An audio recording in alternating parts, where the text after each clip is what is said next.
És szeretnék köszönetet mondani mindnyájatoknak, hogy ez a nap létrejöhetett. Nem ismerek mindenkit ebben a közönségben, körülbelül 1000 ember van ebben a teremben. Ha ebben a teremben vagy ma, nem ismerlek téged személyesen, de egy dolgot tudok rólad, és teljes bizonyossággal állíthatom, ha te ebben a teremben vagy, akkor te vagy az a személy a családodban, a munkahelyeden, és a barátaid körében.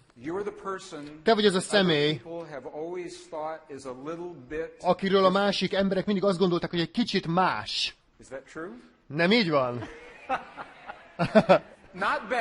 Nem rossz, nem rossz. Csak más. Mert máshogy vizsgálod a dolgokat. Más módon látod a világot. És néha ezt kinevetjük. Egyik oldalról. De azt is tudom, hogy amikor a családod és a munkahelyeden az emberek és a barátaid körében az embereknek szétesik az életük, amikor a tökéletes házasságuk véget ér egy nap alatt, és amikor a karrierjük szétesik, és az egészségük megromlik, akkor te vagy az az ember, akit megkeresnek, és azt mondják, hogy mi történt? Mi történt az életemmel? Mert neked megvan az a bátorságod, hogy más módon lásd a világot. Megvan az erőd, hogy másképpen éld az életedet. És ez nagyon-nagyon fontos, és ezért vagyunk ma itt. Azért vagyunk itt, hogy nagyon erőteljes dolgot csináljunk. Egy nagyon fontos dolgot. Hadd tegyek fel egy kérdést. Hány ember van ebben a teremben, aki elhiszi, hogy van hatalmad a testedben, ami nincs teljesen kihasználva? Hányan hiszitek ezt? Hányan hiszitek azt, hogy a hatalom ott van? Hányan hiszitek, hogy ott van-e a hatalom? Oké, akkor a kérdésem az, hogy miért nem használod? Miért nem használjuk ezt a hatalmat?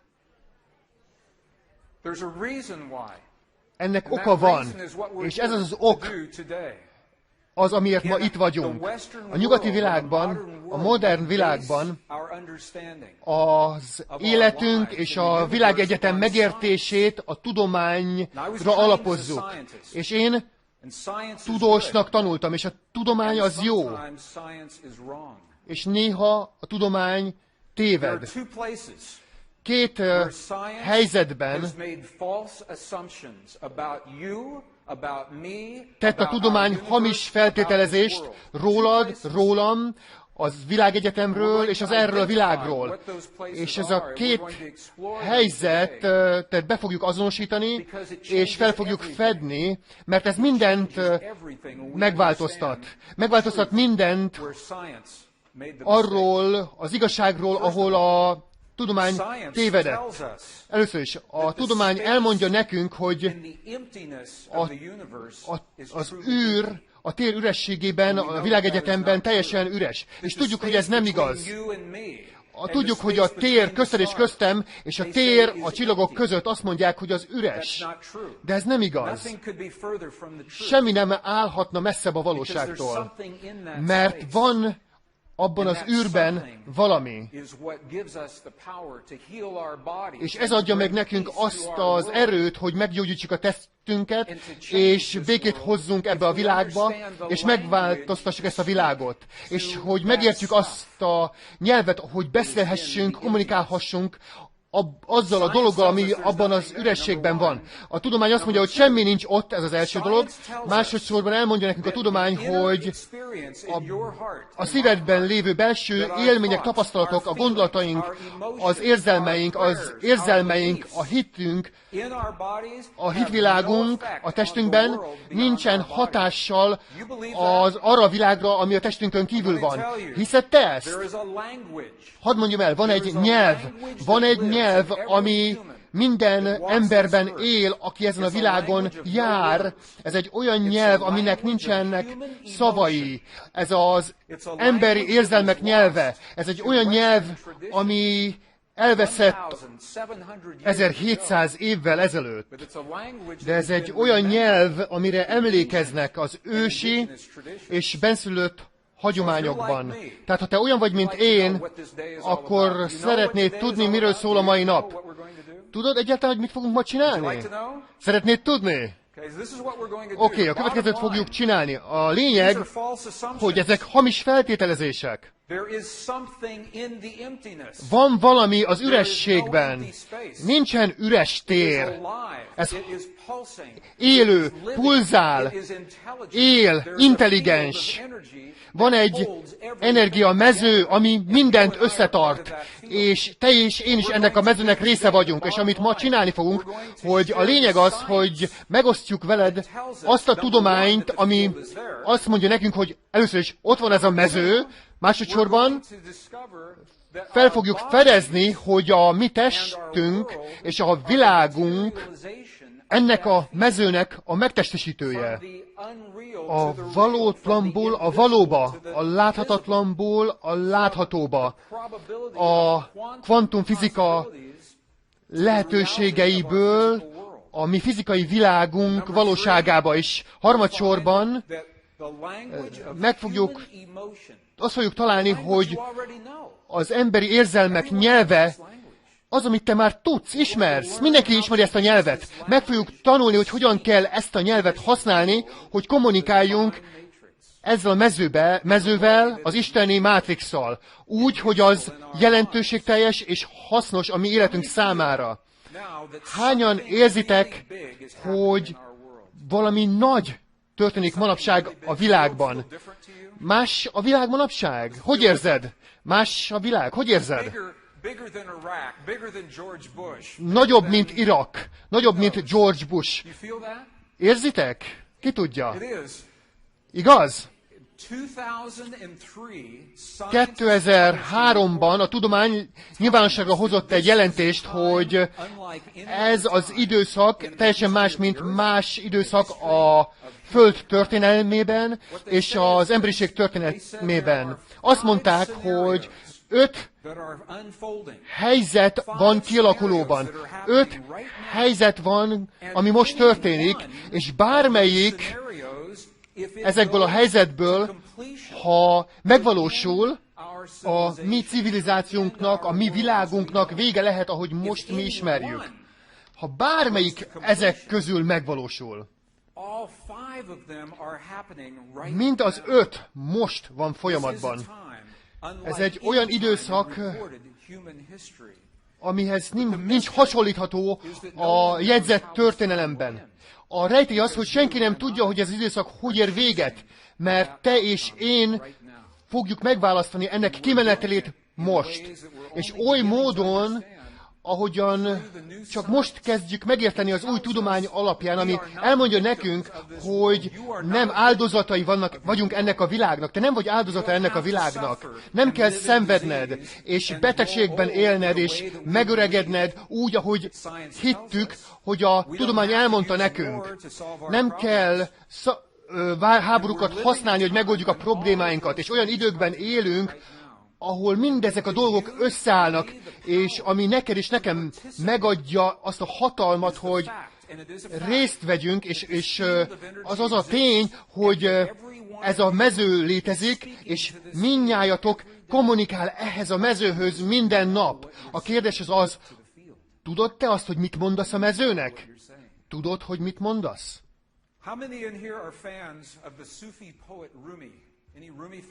Hányan vagytok rajongói a szufi írónak, Ruminak?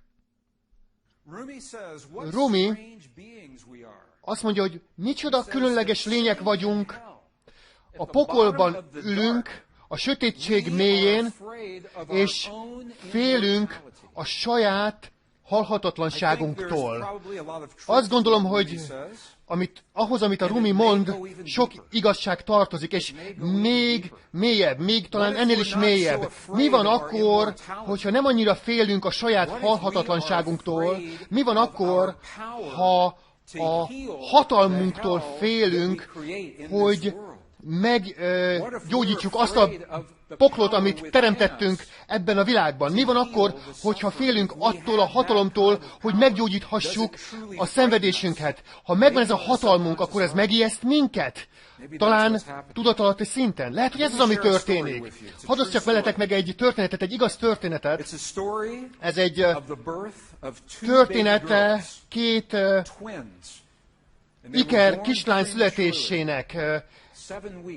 Ideje koraszülöttek voltak, 7 héttel korábban születtek, és az Egyesült Államokban van egy gyakorlat, hogyha a gyerekek koraszülöttek, akkor az első dolog, amit csinálnak, az az, hogy külön választják a babákat. El tudod te képzelni, hogy az édesanyád méhében élsz 6-7-8 hónapig, és közel élsz egy másik lényhez, az iker testvéredhez, és hallod édesanyád szívdobogását minden nap, és hallod az iker testvéred szívdobogását minden nap, és hirtelen kivesznek ebből a környezetből, és az első dolog, ami történik, hogy külön választanak, és az egyik koraszülött babát az egyik inkubátorba, és a másik babát a másik inkubátorba rakják, az intenzív osztály forró lámpái alá a kórházban, külön szobába helyezik őket, hasra fektetve, fejjel lefele, arccal lefele. Ezt teszik az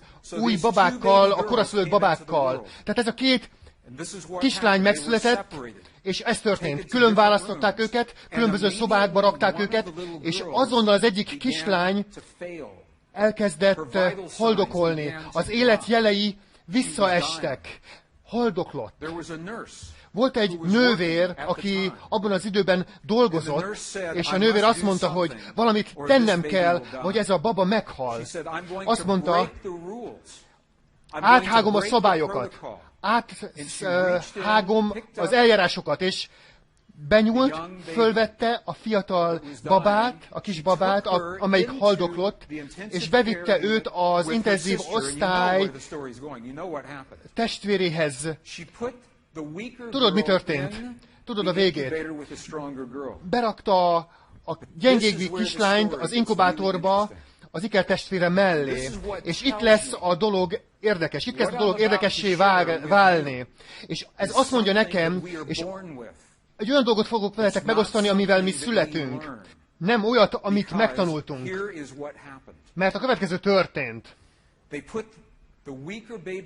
Berakták a gyengébb kislányt az erős mellé, és azonnal az erősebb átkarolta, és a karját a válla fölé helyezte az iker testvérének.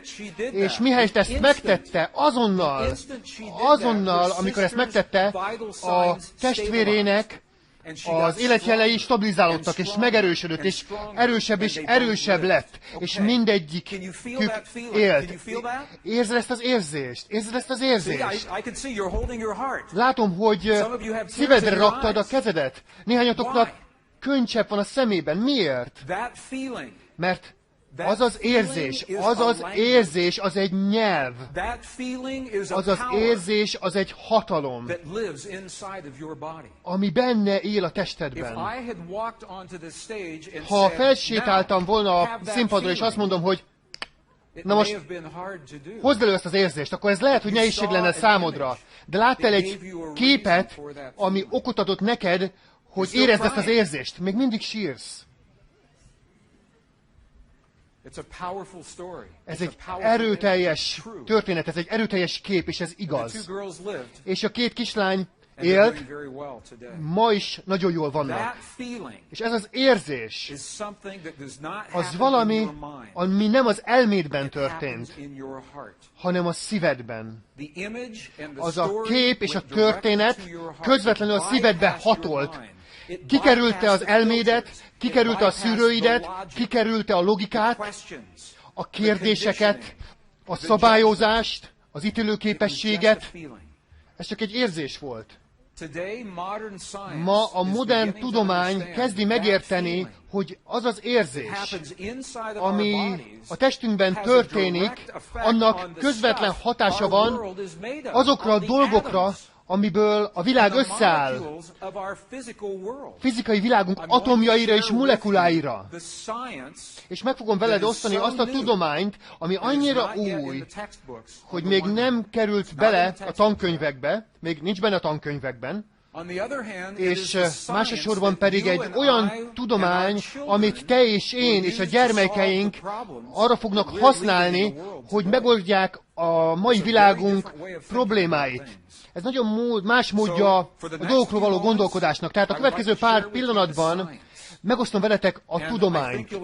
És úgy gondolom, élvezni fogod ezt a tudományt, mert egy utat mutat, hogy meglássuk, hogy mi az, ami az elkövetkezendőkben történni fog. És miután megértjük a tudományt, akkor szeretnélek meghívni a tibeti monostorokba, Egyiptomban, Peruban, mert azokon a helyeken őrzik a szívünk nyelvének bölcsességét. A bölcsesség az ő kultúrájukban az, ami a mi kultúránkból kiveszett. És amit csinálunk ma az, hogy meg fogunk veletek osztani a tudományt, és aztán megmutatom neked azt az ősi bölcsességet, ami leírja ezt a tudományt egy másik nyelven. És aztán látunk egy varázslatos videót itt, hogy hogyan használják azt a tudományt, hogy gyógyítsanak egy élő ember szervezetében. Látni fogunk egy hölgyet, akit rákkal diagnosztizáltak, és belelátunk majd a testébe ultrahangon keresztül, és figyelemmel tudjuk kísérni ezt az eljárást, hogy az érzelmi érzelem, a fókuszált emberi érzelem meggyógyítja ezt a rákot kevesebb, mint 3 perc alatt. Egy személynél. És aztán látjuk azt, hogy hogyan használják ugyanezt az alapelvet a béketeremtésre a Közel-Keleten, az izraeli-libanoni háború alatt a korai 90-es években, mert ugyanaz az alapelv. És aztán meg lesz a lehetőségünk ebben a teremben, hogy megtanuljuk azt a nyelvet, ami ezt a varázslatot létrehozza. Ez rendben, hogyha ezt így megcsináljuk ma? Oké, jó. Köszönöm.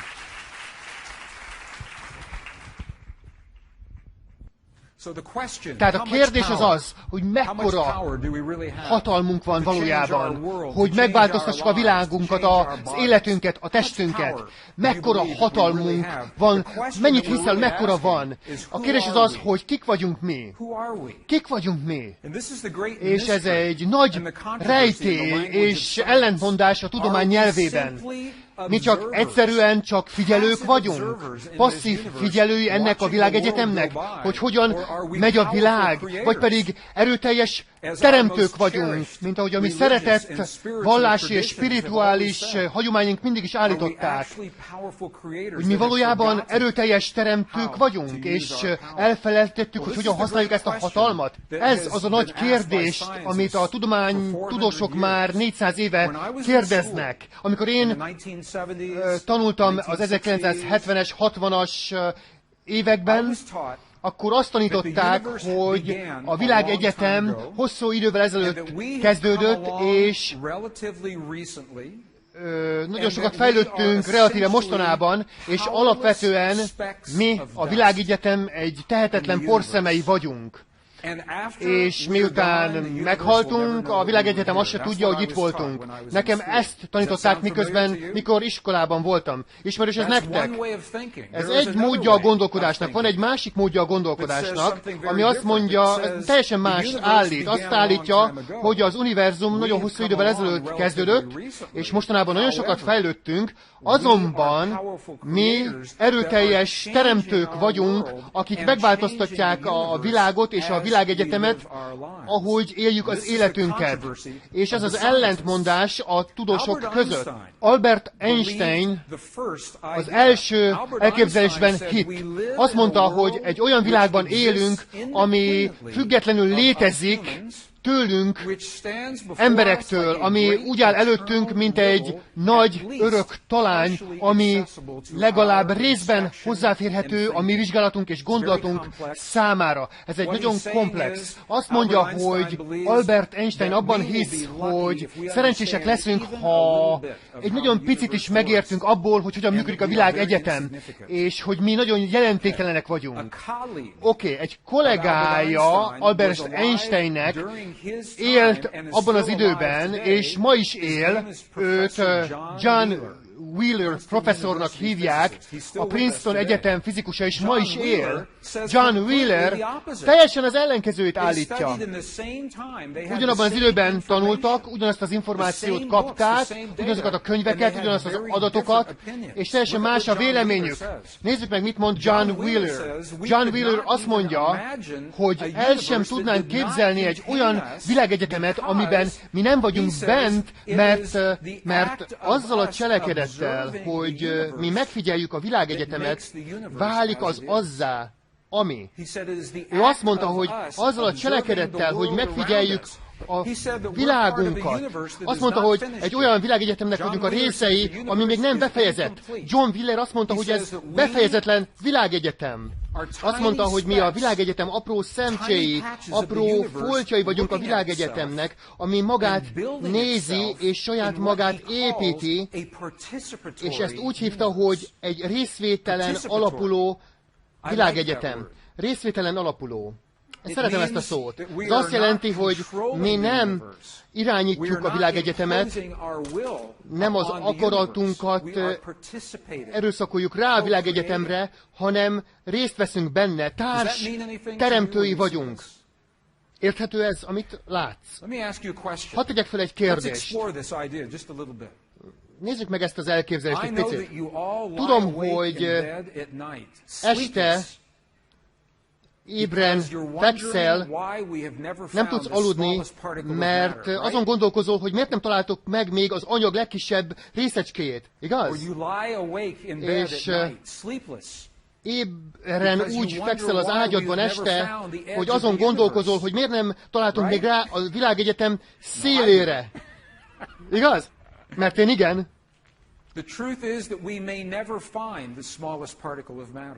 Az igazság az, hogy lehet, hogy soha nem fogjuk megtalálni az anyag legkisebb részecskéjét, és lehet, hogy nem fogunk rátalálni a világegyetem végére. A tudósok óriási gépeket építenek. Cyclotronok, részecske gyorsítók. És vesznek egy kis anyagrésecskét, és felgyorsítják a fénysebességre, majdnem. És egy másik részecskével ütköztetik, hogy sok részre essen szét, gondolva, hogy valahol ott meg fogják találni az anyag legvégső, legkisebb részecskéjét, és soha nem találják meg. Tudjátok, hogy miért? Mert a következő történik. Bármikor, amikor azt gondolják, hogy megtalálják a legkisebb részecskét, megnézik, és még mindig van ott valami. Valami más, még mindig van ott. És az ok, hogy valószínűleg soha nem fogjuk megtalálni a legkisebb részecskét, és az ok, hogy valószínűleg nem fogjuk megtalálni a világegyetem végét, az az, amit a John Wheeler mondott. Azt mondta, hogy azzal a cselekedettel, hogy mi kutatunk, hogy az emberi szív, az emberi elme nézi a világegyetemet, és elvárja, hogy lát valamit, azzal fogjuk megteremteni, hogy mindig lesz valami, amit meg tudunk nézni. Tehát azzal a cselekedettel, hogy nézünk, elvárjuk, hogy valami ott van. Az a teremtés cselekedete saját maga, önmagában is. Értitek? Ez nagyon fontos. Ez nagyon fontos számotokra. Gondolj bele. Kérlek, gondolj ebbe bele. Ha azzal elvárással nézel valamire, hogy valami ott létezik, akkor az hozza létre azt a valamit. Akkor mit jelent ez? Mit jelent az, hogyha te ahhoz vagy hozzászokva, hogy nézd a testedre, és keresd a testedben minden nap, vagy minden héten valami hibát, valami rendellenességet, valami daganatot keres, valami elszíneződést keres. Tudod, miről beszélek? Nem azt mondom, hogy ne nézd, hanem azt javaslom, hogy a te tudatosságod, miközben nézel, az nagyon fontos. Mi történik akkor, hogyha megnézed a testedet a tükörben minden nap, és azt mondod, hogy csodálatos test. És az is a teremtés cselekedete. Látod, mennyivel más ez? Mint ha azt mondanád, hogy úgy nézel a testedre, hogy keresel rajta valamilyen daganatot, vagy valamit, amit nem kéne, hogy ott legyen. Érthető? Nagyon erőteljes, amit a John Wheeler mond. Ez egy tudós, aki azt mondja, hogy a tudatosság az, ami megteremti a fizikai világegyetemünket. A kérdés az, hogyha az érzés, a tudatosság az, amit teremt, akkor mi az, amit érzünk, és mi az, amit hiszünk a világunkkal kapcsolatban. Az új felfedezések azt mondják, hogy a hatalom, hogy megváltoztassuk a testünket és a világunkat, annak alapja, amit úgy hívunk, hogy hiedelem. A mi hiedelmünk, hogy mi az, ami valós. Az életünket az alapján éljük, hogy mit hiszünk a világgal kapcsolatban. Egyetértetek azzal, hogy úgy éljük az életünket, hogy mit hiszünk magunkkal, a világunkkal, egymással, a korlátainkkal, a képességeinkkel kapcsolatban. Engem tudósnak képeztek. És amikor elkezdtem megérteni, hogy az életünket a hiedelmeink alapján éljük, a kérdésem az, hogy honnan származnak ezek a hiedelmek. És azt találtam, hogy azok a hiedelmek abból származnak, hogy mit mondanak nekünk másik emberek. A hiedelmek abból származnak, hogy mit mond nekünk a történelem, a tudomány, a vallás, a kultúránk, a családunk, a barátaink, mit mondanak ők nekünk. Innen származnak a mi hiedelmeink. Egyetérteni ezzel?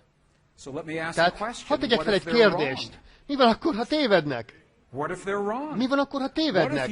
Mi van akkor, ha te és én olyan emberek hiedelmei alapján éljük az életünket, akik tévednek? Mit jelent ez számunkra? Milyen erőteljes egy hit? Tényleg, milyen erőteljes egy hit? Volt egy író, Neville-nek hívták a 20. század elején. Írt egy könyvet a tudatosság hatalmáról, csodálatos könyv, és a Neville azt mondta, hogy a hitünk hatalma, ez egy olyan hatalom, olyan korlátlan hatalom, ami ellen nincsen egyetlen földi erő, amilyen bármilyen befolyással bírna. A mi hitünk hatalma egy korlátlan hatalom, ami ellen semmilyen földi erő semmilyen jelentőséggel nem bír. Elhiszed, hogy van benned olyan hatalom, ami ellen semmilyen földi erő semmilyen jelentőséggel nem bír. Ez lehetséges? Elhiszed te ezt? Hadd mutassak neked pár példát. Hadd osszak meg veletek pár példát, csodákat. Ezeket a történeteket hallottátok. Hallottátok ezeket a csoda történeteket. Itt egy nőnek a története, aki felemelt egy olyan autót, ami a testsúlyának 20-szorosa, hogy megszabaduljon egy olyan személyt, aki egy baleset következtében beszorult a kocsi alá. Hallottál ilyen történeteket? Ő kiszabadította ezt a személyt, ő elment ezzel a személlyel a kórházba, és várt a váróteremben. A doktor kijött, és azt mondta, hogy ez az ember azért fog élni, mert felemeltél egy autót, és megmentetted az életét. És amikor hallotta ezeket a szavakat, amire leírták, hogy mit tett, akkor ő elájult. Öntudatlanná vált, mert egy olyan dologot tett, amit még talán ő sem hitt benne, nem gondolt bele, csak azt mondta, hogy én tudtam, hogy ki kell szabadítanom, és senki nem volt körülöttem. Akkor, június 15-én, 2005-ben, Amanda Denison Albertában, Kanadában a leghosszabb tűz sétálás miatt bekerült a világrekordok könyvébe. 66 méter hosszú tűz csík átlagosan 900 Celsius fokos, és átkezd rajta sérülésmentesen. Itt van Amanda, hogy átsétál a parázson. És a séta után ez a felvétel készült róla. És a kérdés az, hogy nincsenek sérülései. És a kérdés az, hogy miért? Miért nincsenek sérülései? A hite miatt. A nő, amelyik egy olyan kocsit emelt fel, ami 20-szoros a test tömegének, a hite miatt történt meg. Az ember, aki átsétál a tűzön, a hite miatt teszi meg. Ezek arról példáról tanúskodnak, hogy milyen hatalom van bennünk, de ezek ritka példák. De mi van akkor, ha ez mindennapi példává válnak? A hit csodái. Feltesszük a kérdést, hogy kik vagyunk, azt tudjuk, hogy mi mindnyájan kvantum energiák vagyunk. Ezt hallottátok már, nem? Oké. 70 éven át a tudósok azt mondták nekünk, hogy mi kvantumenergia részecskék vagyunk, és most elhisszük ezt nekik. És most azt mondják a tudósok, hogy azok a kis kvantum részecskék csodákra képesek, elképesztő dolgokra képesek. És a tudósok azt mondják, hogy azok a csodáknak semmi közük nincs az életedhez. Például kvantum részecskék. Tudjuk, hogy létezhetnek fizikai részecskeként. Ez egy kvantum részecske. Ez a részecske létezhet láthatatlanként. Még mindig ott van a részecske, csak megváltoztatta a formáját. Kvantum részecskék létezhetnek egy helyen, egy adott időben. A kvantum részecskék létezhetnek több helyen, két helyen vagy több helyen egy adott időben, és mindig összeköttetésben vannak. Mindig összeköttetésben vannak egymással. Tehát a részecskék mindig össze vannak kötve. A kvantum részecskék tudnak saját magukkal a múltban kommunikálni és a jövőben. Ez nagyon érdekes. A tudósok foghatnak egy kvantum részecskét, és tudhatnak bármit, ami létezik erről a részecskéről. Tudják a forgását, a pluszt, a mínuszt, a töltését a jelenben. Elvihetik a jövőbe, és most ez a múlt, ez a jövő. Oké? Értitek eddig? Oké. Na most. Meg tudják változtatni a részecskét most, ami megváltoztatja azt, hogy milyennek kellett lennie a múltban, ahhoz, hogy ilyen legyen a mostban. Meg tudják változtatni a részecskét a jelenben, és megváltoztatja a részecskét a múltban, annak ellenére, hogy a múlt már megtörtént. Nagyon érdekes. Tehát a kérdés az, hogy mi ezekből a részecskékből vagyunk. Tehát meg tudjuk mi is azt csinálni, amit ezek a részecskék meg tudnak csinálni? Mi kvantum részecskékből állunk. Ezek a korlátainkat mutatják? Vagy a lehetőségünket, a potenciánkat mutatják? Mit gondolsz? Ezek a kvantum részecskék, amiből mi állunk, a korlátainkat, vagy a lehetőségeinket mutatják? Én is azt hiszem, és meg fogod látni, hogy miért egy pillanat múlva. Meg tudunk minden olyat csinálni, amit a részecske meg tud csinálni? Igen. Mert ez az alapján működik, hogy miről hisszük azt, hogy mi igaz. Nem az, amit gondolunk az elménkben, hanem mi az, amit hiszünk a szívünkben. Ez egy nagyon tiszta és nagyon erőteljes különbség. Nem az elme, hanem a szív. Ezekből a részecskékből állunk, és egy fókusz, egy erő által vagyunk összetartva. Mi az erő, ami a kvantum részecskeinket összetartja, mint testünket? Mi az az erő, ami C betűvel kezdődik, és minden testrészecskédet összetartja? Hogy hívják ezt, az erőt? C-vel kezdődik. Okay, there it is. Consciousness. Tudatosság. Angolul C-vel kezdődik, consciousness. Tudatosság. Igen, valaki eltalálta, valaki nem. Tudatosság az, ami ezeket a részecskéket összetartja. A tudatosság rendben rakja, szervezi a testedben a részecskéket és ebben a világban. 1944-ben a kvantum teória atya Max Planck tett egy kijelentést. Azt mondta, a világunk dolgai nem úgy léteznek, ahogy mi gondoljuk, hogy léteznek. Azt mondta Max Planck, aki az egész életét arra szánta, hogy az anyagot, a legtisztább tudományt tanulmányozza, és elmondhatom neked a tanulmányaim, anyaggal összefüggésben lévő tanulmányaim kapcsán, hogy nincsen anyag, nincs olyan, hogy anyag. Amit mond, hogy az a dolog, amiből mi állunk, az nem úgy létezik, ahogy mi hiszük, hogy létezik. És folytatja, hogy az, amiről mi úgy gondoljuk, hogy anyag, csak is egy erő által jön létre, és létezik. Azt mondta, hogy van egy erő odakint, ami mindent összetart a testünkben és a világunkban. És azt mondta, hogy fel kell tételezzük, hogy emögött az erő mögött létezik egy tudatos elme, egy intelligens elme. Azt mondta, hogy ez az elme a mátrix. Minden anyag mátrixa. Ez az elme minden anyag mátrixa. Ha láttad a filmet, a Matrixot, akkor a Matrix film alapja ez volt, ez az információ. A kvantum teória atya Max Planck azt mondta, hogy van egy energia mező, amit mindent összetart, hogy ez nem szilárd, mi nem vagyunk szilárdak.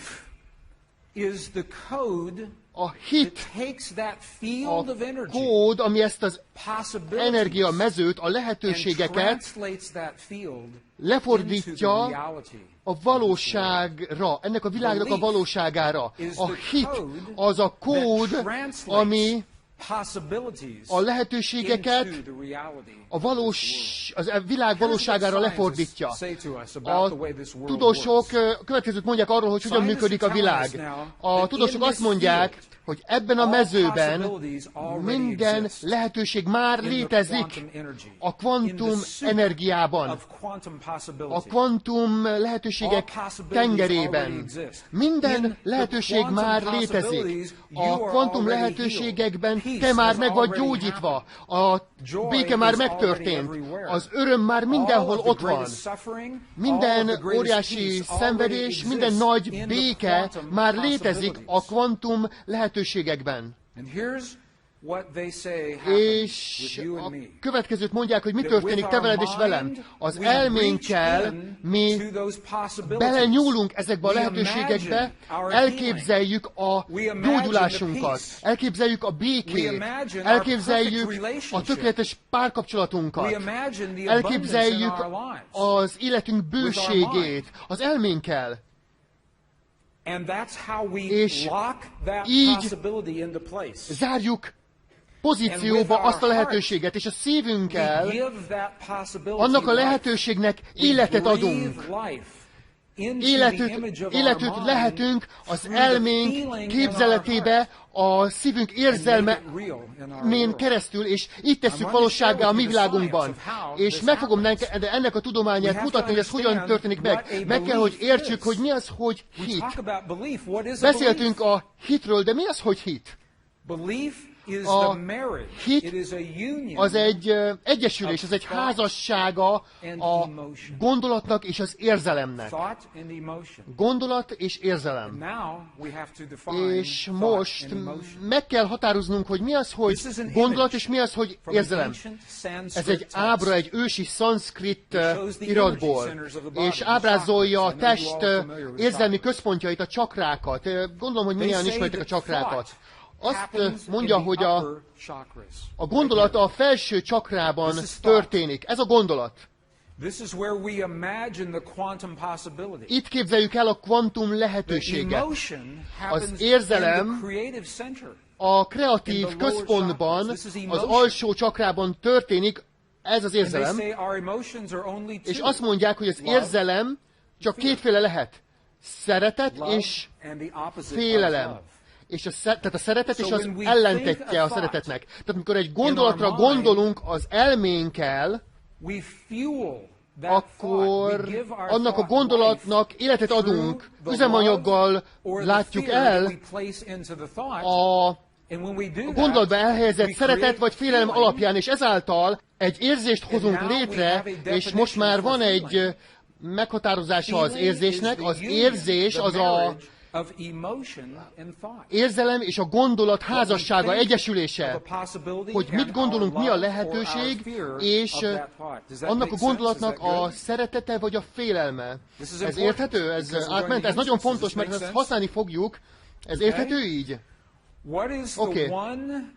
Mi az az egy energia központ a szervezetben, ami nincs bekarikázva? Mi az az egy központ, amitről még nem beszéltünk? A szív, pontosan. Az érzés a szívben történik, nem az elmében. Az érzés nem az alsóbb központokban, nem annyira ott történik, hanem az érzés a szívünkben történik. Az érzés és a hit, azok össze vannak kötve. Az érzés és a hit. Tehát a szívünkben nekünk van a gyűlölet, szomorúság, öröm, szánalom. Ezek érzések, nem érzelmek. Hogy legyen gyűlöletünk, szomorúságunk, örömünk, szánalmunk, ahhoz kell egy gondolat, és annak a gondolatnak a szeretete, vagy félelme az, ami az érzést megteremti. Tehát most már van egy definíciója az érzésnek. Az érzés, a gondolat és az érzelem egyesülése. Látni fogod ezt egy 2000 éves iratban. Pontosan ugyanezt fogod látni benne. Tehát a hitünk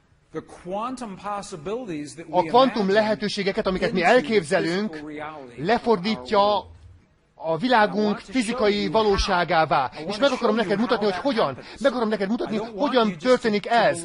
Nem csak azt akarom, hogy csak hidd el nekem, higgy a szavamnak, hanem meg akarom neked mutatni a bizonyítékot, hogy az elméd láthassa a bizonyítékot.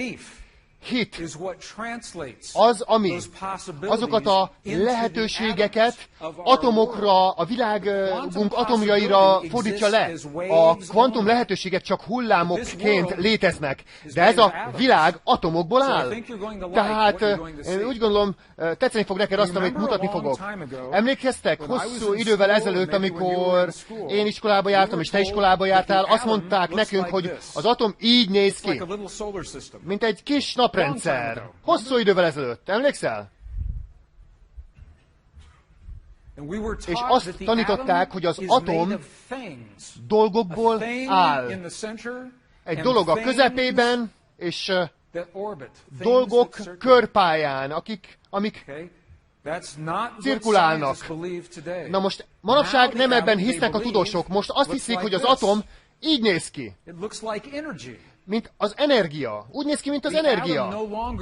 Az atom már többé nem úgy néz ki, mint dolgok, hanem energia hullámnak néz ki, inkább, mint valamilyen dolgok részecskéinek. És ez nagyon fontos, és látni fogod miért, és azt gondolom, hogy tetszeni fog, amit látsz egy pillanat múlva, úgyhogy csak tartsál ki. Tehát a kvantum atom az energia hullámokból áll, ahelyett, hogy dolgok részecskéiből állna. És ez nagyon fontos, ez nagyon fontos. Ha meg akarsz változtatni egy atomot, akkor meg kell változtatnod azt az energiát, amiben az atom él. Ha meg akarod változtatni a cuccokat, az életünk fizikai dolgait, akkor meg kell változtatnod az energiát, amiben az a dolog létezik. Érthető? Érthető ez számotokra? Oké nektek? Oké. Lassan haladunk, mert valami nagy fog itt történni.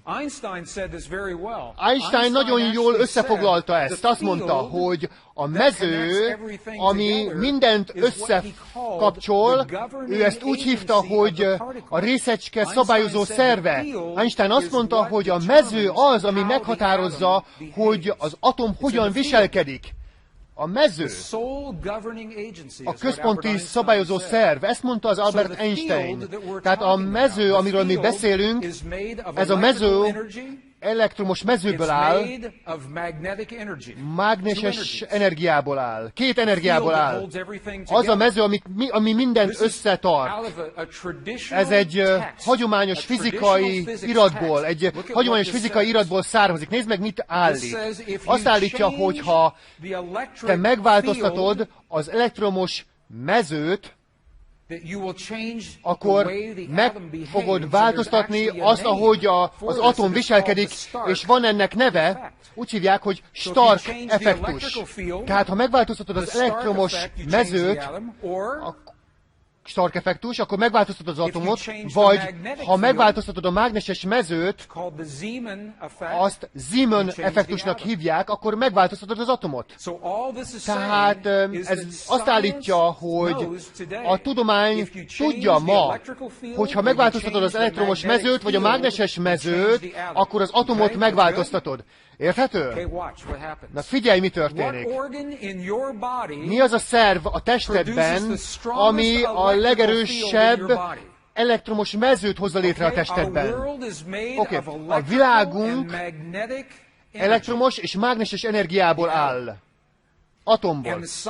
És a tudomány azt állítja, hogy ha megváltoztatod az elektromos vagy a mágneses mezőt, akkor azt az atomot is megváltoztatod. Érted? Tehát van egy szerv a testedben, ami a legerősebb elektromos mezőt és a legerősebb mágneses mezőt hozza létre a testedben.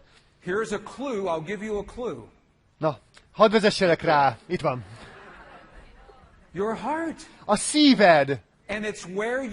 És itt van az érzésed, az érzés, amit akkor éreztél, amikor láttad a kislányokat. Az az érzés, amit mi érzésnek hívunk, az valójában elektromos és mágneses energia hullámokat kelt a szívedben, és az megváltoztatja a testedet, és megváltoztatja a világodat. De azt nem kell, hogy tudd, mert csak egy érzésed volt. És ez az, amit az őseink megértettek. És ez az, amit a irataikban, a monostoraikban, a korai nyelveikben, a templomaikban hagytak. Ők megértették ezt. Nézd meg ezt! Az emberi szív állítja elő a legerősebb elektromos és mágneses mezőt a testben. Néhány ember azt mondta, hogy az agy. Az agy is előállít ilyen mezőket, de nézd meg! A szív elektromos mezeje 100-szorosan erősebb, mint az agyé. 100-szorosan erősebb, mint az agyé. A szív mágneses mezeje az egészen majdnem 5000-szer erősebb az agy mágneses mezejénél. És a referenciák, a technikai referenciák, nem fogom őket felolvasni, ott vannak a honlapomon, az én honlapomon, hogyha a technikai referenciák érdekelnek. De láthatod, mi történik itt? A szívünk állítja elő a mezőket, amik megváltoztatják a mi világunkat és a testünket. Értitek ezt eddig? A hited állítja elő az elektromos hullámokat, a hited változtatják meg azokat a mágneses hullámokat. Mit hiszel magadról, mit hiszel rólam, mit hiszel a világról, a te Istennel való kapcsolatodról, mit hiszel a békéről ebben a világban, az teremti meg azt, hogy mi történik ebben a világban most. A hitünk változtatja meg a fizikai világunkat. A hit változtatja meg az anyagot. Ezek energia hullámok, kvantum lehetőségek. A tudósok elmondják, hogy ezek energiahullámokként léteznek. A hullámok összehúzódnak és kitágulnak. Jönnek és mennek. Ezek az életed lehetőségei. A te tökéletes párkapcsolatod jön és megy. A bőséged, a tökéletes munkahelyed, az jön és megy. Mert a hullámok mindig mozognak. Hadd tegyek fel egy kérdést. Mi történne akkor, hogyha a hullám se nem jönne, se nem menne, hanem egy helyben lenne? Akkor hogy hívnánk azt a hullámot, ha nem jön és nem megy?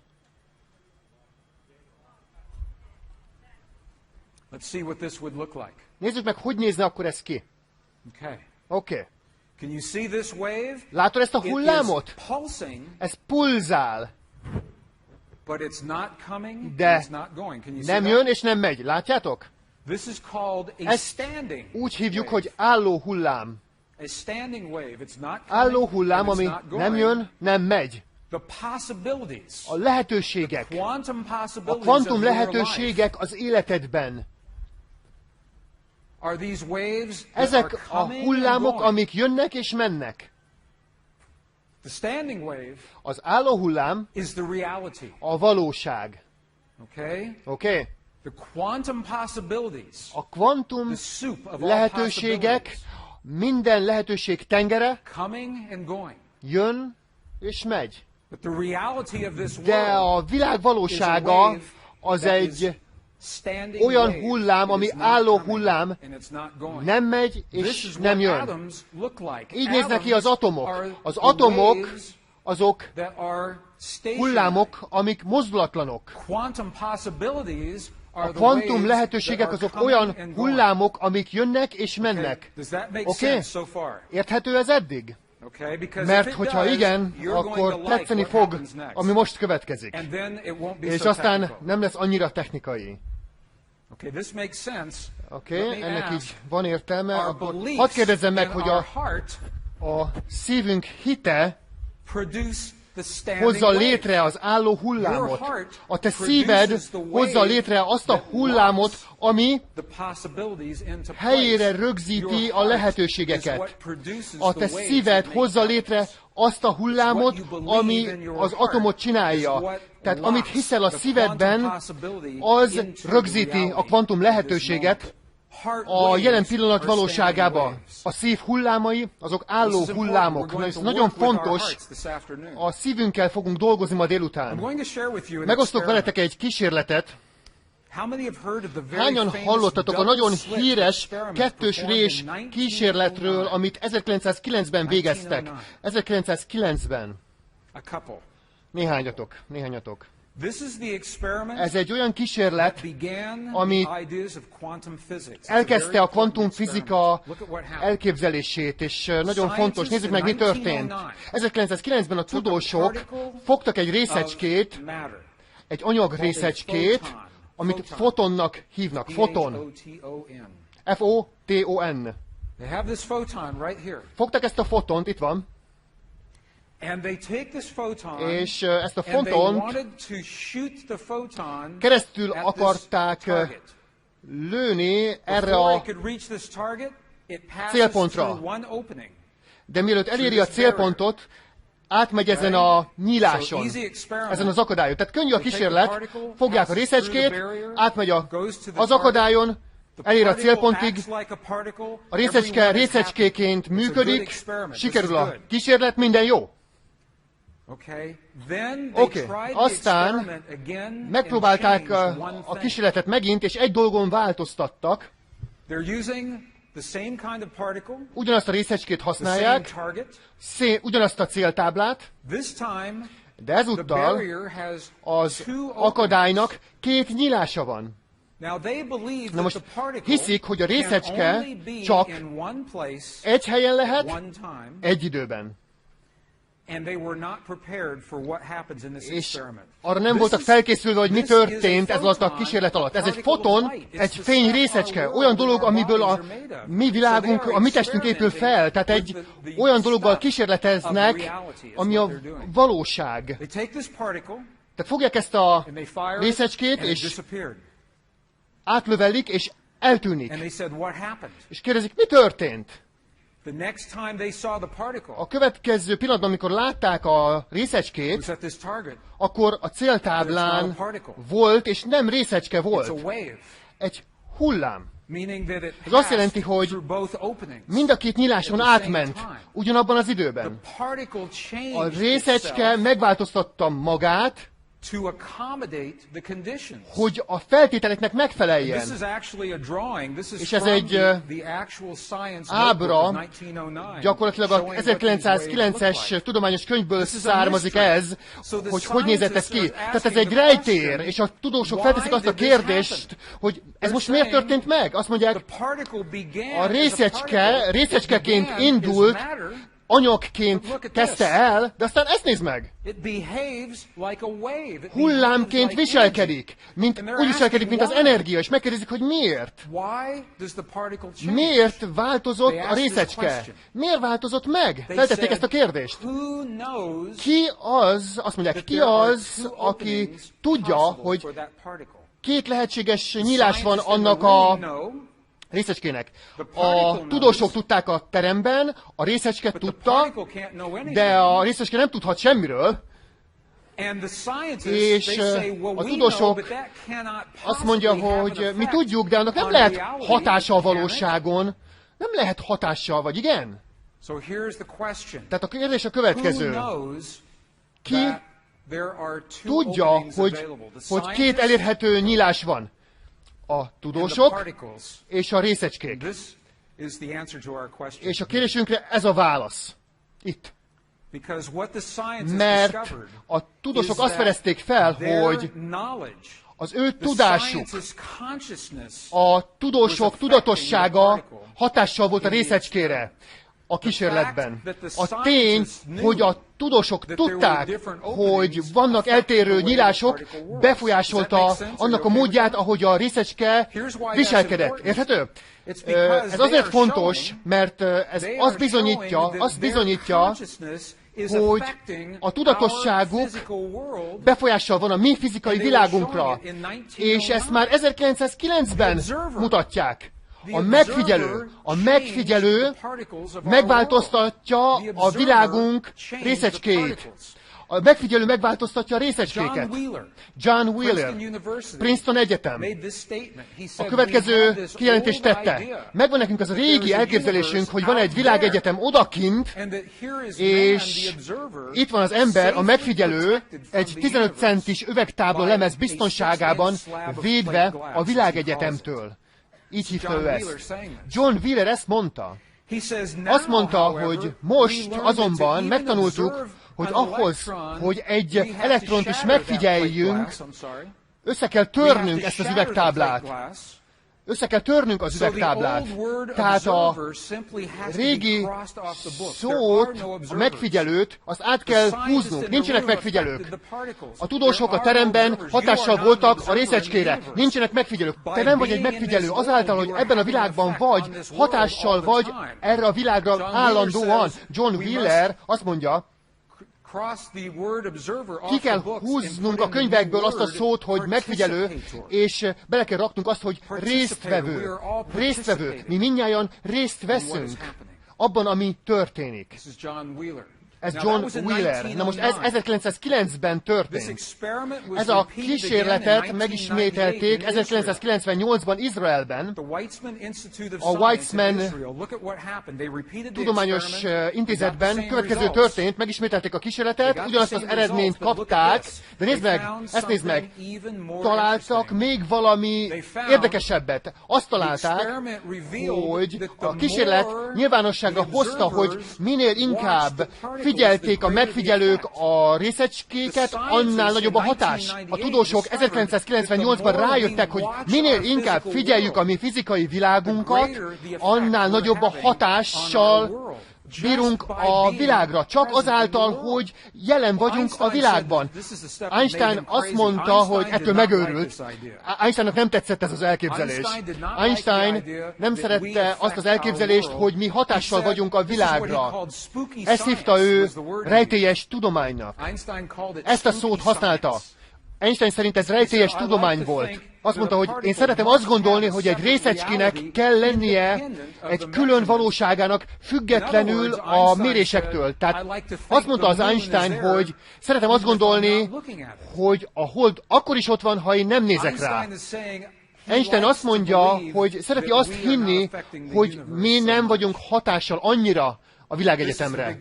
És ez a nagy probléma, amivel ő birkózott fizikában. A buddhista hagyományok ugyanerről árulkodnak, és a Mahayana, a buddhista hagyomány, ez egy idézet az iratból, hogy a valóság létezik csak ott, ahol az elme fókuszál. A valóság csak ott létezik, ahol az elme fókuszál. Ami érdekes, mert a mi valóságunk csak akkor létezik, ahova az elménk fókuszál, akkor mire fókuszálunk ma? Ez a kérdés. Tehát hadd kérdezzek tőletek valamit. Mióta 9/11 megtörtént, szeptember 11, 2001, mi volt annyira a fókusza a világnak? Egy szó. Mi ez a szó? A félelem. Félelem.